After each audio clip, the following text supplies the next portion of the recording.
C'est l'heure de vous informer. Bienvenue au premier rendez-vous de la semaine avec l'actualité sur Congo 26 Télévision, le sommaire de ce journal. Poursuite judiciaire contre Joseph Kabila, le FCC dénonce la confiscation des libertés démocratiques. Dans un communiqué, la plateforme politique de l'ancien chef de l'État appelle ses partisans à barrer la route à cette façon de voir les choses. Dieudonné Kamoleta Badibanga recadre Vital Kamerhe dans le dossier Bukangalonzo où ce dernier chercherait à faire ombrage, une manière pour le président de la Cour constitutionnelle de rappeler au speaker de la Chambre basse du Parlement que la justice ne se fait pas dicter sa loi, même pas par le perchoir. Et puis, dans le domaine de la santé, le Sud Kivu gravement touché par plus de 9000 cas de Mpox. Selon les données recueillies, toutes les zones de santé de la province seraient touchées. Mesdames, Messieurs, bienvenue à cette grande édition d'information. Ouvrons ce journal avec cette bonne nouvelle pour le football congolais. Après leur match nul concédé face aux Black Stars du Ghana, les Léopards U20 de la République démocratique du Congo ont arraché ce lundi une victoire remarquable face à la sélection de la République centrafricaine. 3-1 en match comptant pour la deuxième journée de la phase de groupe de la CAN de moins de 20 ans en Égypte. Ces buts sont l'œuvre d'un doublé de Noah Makanza à la 42e et à la 51e, puis un but de Samuel Tanda à la 59e. Projet de l'accord stratégique RDC-USA en cours de finalisation, le président de la République dénonce ce qu'il qualifie de pure manipulation des médias congolais et étrangers. Il a souligné ce lundi à son adresse aux journalistes à l'occasion de la célébration de la Journée mondiale de la liberté de la presse, une manifestation organisée au Fleuve Congo Hotel par le CESAC pour vulgariser les droits et devoirs des journalistes. Suivez Félix-Antoine Tshisekedi Tshilombo. Je ne peux passer sous silence les nombreuses manipulations médiatiques autour du partenariat stratégique en cours de finalisation entre la République démocratique du Congo et les États-Unis d'Amérique concernant la valorisation de nos minerais critiques. Certains discours, parfois relayés sans vérification par une partie de la presse, évoquent à tort un prétendu bradage de nos ressources naturelles. Ces allégations sont naturellement infondées, mais relève souvent de campagnes orchestrées pour affaiblir notre souveraineté économique et miner les efforts de repositionnement stratégique de notre pays sur la scène mondiale. Je tiens ici, devant vous, à réaffirmer solennellement ce que j'ai toujours défendu. Jamais, mais au grand jamais, je ne braderai les richesses de la République démocratique du Congo.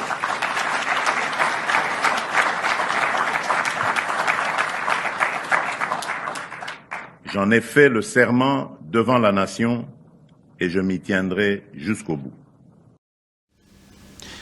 Le Front commun pour le Congo réagit aux poursuites engagées contre son leader Joseph Kabila Kabange. Dans un communiqué, la plateforme dénonce une tentative de violation de la Constitution et appelle ses partisans à se mobiliser plutôt massivement pour défendre les libertés démocratiques acquises. Le ton monte entre deux institutions, tandis que Vital Kamerhe brandit l'argument des immunités parlementaires pour tenter de faire ombrage et barrage au procès Matata Ponyo. La Cour constitutionnelle, par la plume de son président Dieudonné Kamoleta Badibanga, campe sur sa position. Le procès suit son cours, point final.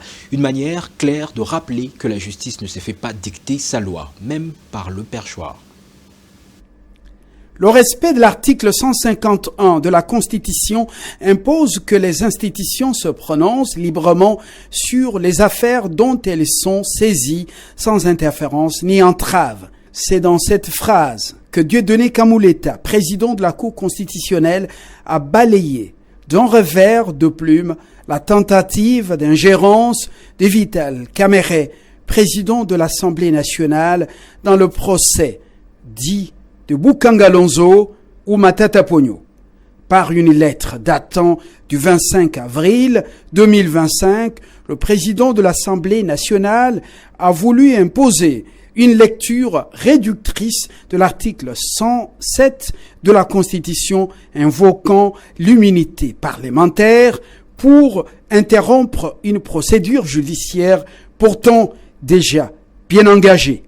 Mais cette manœuvre politique maladroitement dissimulée, selon certains, sous un vernis juridique, n'a pas résisté à la rigueur du droit. En s'érigeant en gardien de la séparation des pouvoirs, Kamuleta Badibanga a non seulement protégé l'indépendance du pouvoir judiciaire, mais aussi évité de justesse une crise institutionnelle.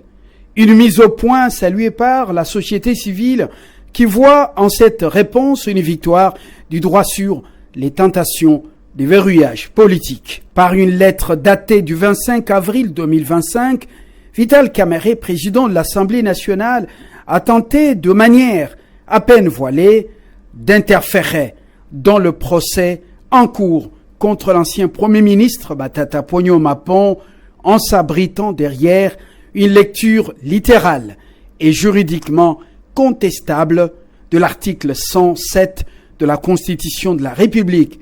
Se posant en gardien des immunités parlementaires, il a adressé au président de la Cour constitutionnelle une correspondance qui sonnait comme un rappel à l'ordre, voire même un recadrage pour certains. Mais cette tentative s'est heurtée à une réponse ferme et limpide de Dieudonné Kamuleta, président de la dite Cour, qui a opposé à cette manœuvre une fin de non-recevoir juridique claire, réaffirmant avec autorité le principe de l'indépendance du pouvoir judiciaire. La province du Sud Kivu, dans la partie est de la République démocratique du Congo, fait face à une épidémie préoccupante de Mpox, avec plus de 9100 cas signalés entre janvier et avril 2025. Selon le médecin Claude Baïziré, chargé de communication à la division provinciale de la santé, toutes les 34 zones de santé de la province sont touchées, avec la zone de Multi-Mouressa en tête des cas. Dans la ville de Bukavu, notamment, la zone de Kadutu enregistre également un nombre élevé des cas. Malheureusement, 13 décès liés à la maladie ont été rapportés, dont plus de 400 nouveaux cas la semaine dernière. Les enfants de moins de 5 ans sont particulièrement vulnérables. Face à cette situation alarmante, la division provinciale de la santé appelle à renforcer les mesures de prévention et d'hygiène pour freiner la propagation du virus. Aucun fonds ne sera décaissé sans autorisation préalable de l'Assemblée provinciale. Cette récente décision a été prise par l'organe délibérant du Kwilu pour toute la période transitoire. Par conséquent, l'Assemblée provinciale a saisi toutes les banques commerciales et institutions financières hébergeant les fonds de la province, leur demandant d'exiger une autorisation préalable avant toute opération de retrait. Détail dans ce récit de notre confrère Steve Bonimé Bonzembo. La correspondance interdit également tout paiement manuel des impôts et taxes dus à la province par les sociétés brassicoles et des télécommunications. Selon le rapporteur de l'Assemblée provinciale du Kwilu, Désiré Lienvema, cette mesure vise à sécuriser les recettes provinciales face aux éventuelles irrégularités en attendant l'installation du nouveau gouvernement provincial. La lettre vient garantir la protection des fonds, étant donné que l'Assemblée provinciale est une autorité budgétaire. Il est important que cette institution ait un œil regardant sur toutes les recettes de la province, a-t-il déclaré. Après l'élection du nouveau gouverneur, on observe une sorte de réforme dans la province du Kwilu. Ce changement brusque intervient après que le bureau définitif de l'organe délibérant a été élu en mars dernier. Reste bien entendu la signature de l'ordonnance présidentielle pour l'investiture du nouveau gouverneur, la formation et l'investiture de son gouvernement.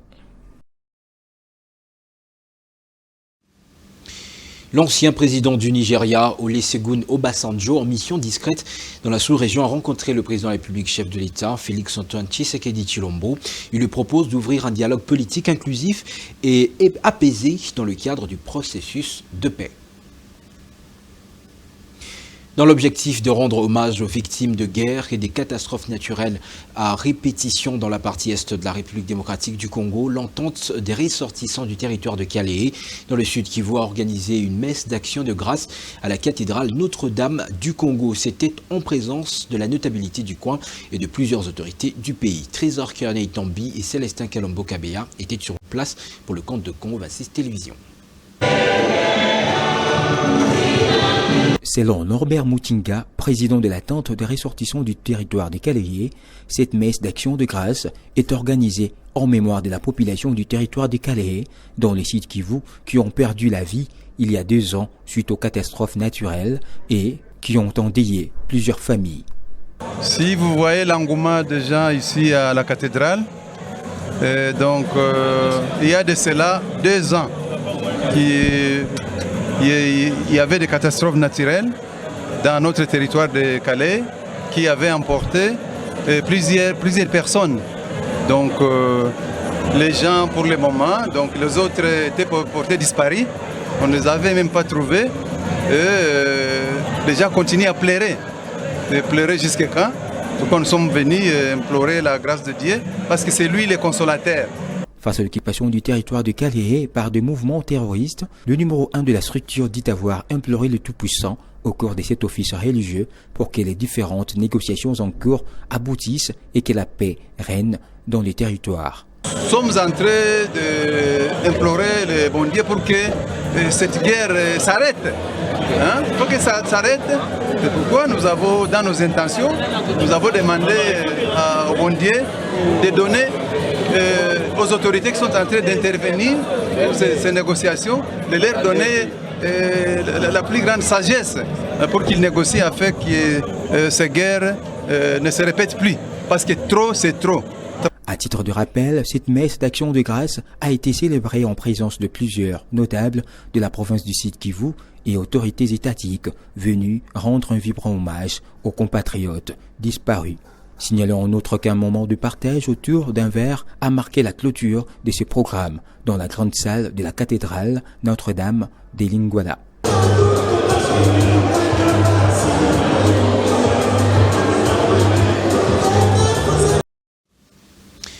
Informer dans un monde complexe, l'impact de l'intelligence artificielle sur la liberté de la presse et des médias, c'est sur ce thème que la communauté internationale a célébré le 3 mai la journée mondiale de la liberté de la presse. En République du Congo, outre la déclaration du gouvernement, l'organisation non gouvernementale, le GIEC, Journalisme et Éthique Congo, a échangé avec des professionnels des médias autour des questions qui minent le bon fonctionnement de la liberté de la presse au Congo. De Brazzaville, notre correspondant Guy Blaise Seydou. Depuis 34 ans déjà, la communauté internationale célèbre la journée de la liberté de la presse. Le 3 mai est devenu pour les journalistes un moment de réflexion pour l'indépendance des médias. En République du Congo, prélude à cette journée, l'ONG Le GIEC, Journalisme et Éthique Congo, a fait entendre sa voix dans une déclaration. On ne peut presque plus rien faire sans consulter l'intelligence artificielle. La recherche des informations, la manipulation des données et la vérification des sources et des faits passe désormais par cet outil. Au Congo, les journalistes commencent à s'adapter à cette nouvelle pratique. Les médias en ligne, de plus en plus nombreux chez nous, sont littéralement impactés par l'intelligence artificielle. Les chiffres exacts d'une donnée économique, l'orthographe exacte du nom d'une autorité locale ou encore les lieux de déroulement d'un incident, les journalistes le doivent désormais à l'intelligence artificielle. Toujours dans cette déclaration, le GIEC a fait un état des lieux de la presse congolaise qui, malgré les insuffisances, enregistre aussi des avancées. Par exemple, au moment où nous délivrons cette déclaration, en prélude de la Journée mondiale de la liberté de la presse, on peut noter qu'aucun journaliste n'est en prison, encore moins un collègue assassiné pour son travail. Ce sont des acquis importants, malgré l'absence d'un dialogue sincère et permanent entre les professionnels des médias et le pouvoir public. Face à la précarité financière que connaît la presse congolaise, le GIEC demande des financements crédibles. Le GIEC demande des financements crédibles, prévus par le gouvernement et validés par le Parlement. L'argent politique, à l'instar des perdièmes donnés aux journalistes à chaque événement, est une plaie, un poison qui ronge la presse congolaise. Nous voulons une subvention régulière, légale et inscrite dans le budget de l'État, comme on le voit dans de nombreux pays africains, souvent pas si riches que le Congo. Rappelons qu'au regard de la loi des finances 2025, la RAV, redevance audiovisuelle, est désormais supprimée et elle est remplacée par le fonds d'appui aux organes de presse. Le professeur Mathieu Kalele est décédé dimanche 4 mai 2025 à Kinshasa de suite d'une maladie. Professeur émérite à l'université de Kinshasa, Mathieu Kalele était ancien ministre de l'enseignement primaire, secondaire et technique, puis vice-ministre des Mines pendant la transition de 2003 à 2007. Ancien membre de l'UDPS, puis président du Front pour un nouveau type de Congolais FNTC, un parti de l'opposition. Il a également assumé des fonctions de coordonnateur adjoint de la coalition Lamouka. Fin de cette livraison d'informations, je vous rappelle ses principaux titres. Poursuite judiciaire contre Joseph Kabila, le Front commun pour le Congo dénonce la confiscation des libertés démocratiques. Dans un communiqué, la plateforme politique de l'ancien chef de l'État appelle ses partisans à barrer la route à cette façon de voir les choses. Dieudonné Tabadibanga recadre Vital Kamere dans le dossier Bukangalonzo où ce dernier chercherait à faire ombrage. Une manière pour le président de la Cour constitutionnelle de rappeler au speaker de la Chambre basse du Parlement que la justice ne se fait pas dicter sa loi, même par le perchoir. Et puis, dans le domaine de la santé, le Sud Kivu gravement touché par plus de 9000 cas de Mpox. Selon les données recueillies, toutes les zones de santé de la province seraient touchées. Excellente semaine à toutes et à tous en compagnie de la chaîne de l'Unité nationale Congo 26 Télévision. Notez, ne comptez pas sur des personnes négatives, elles ne voient que de problèmes là où il y a des solutions. Albert Einstein. Mesdames, Messieurs, bonsoir.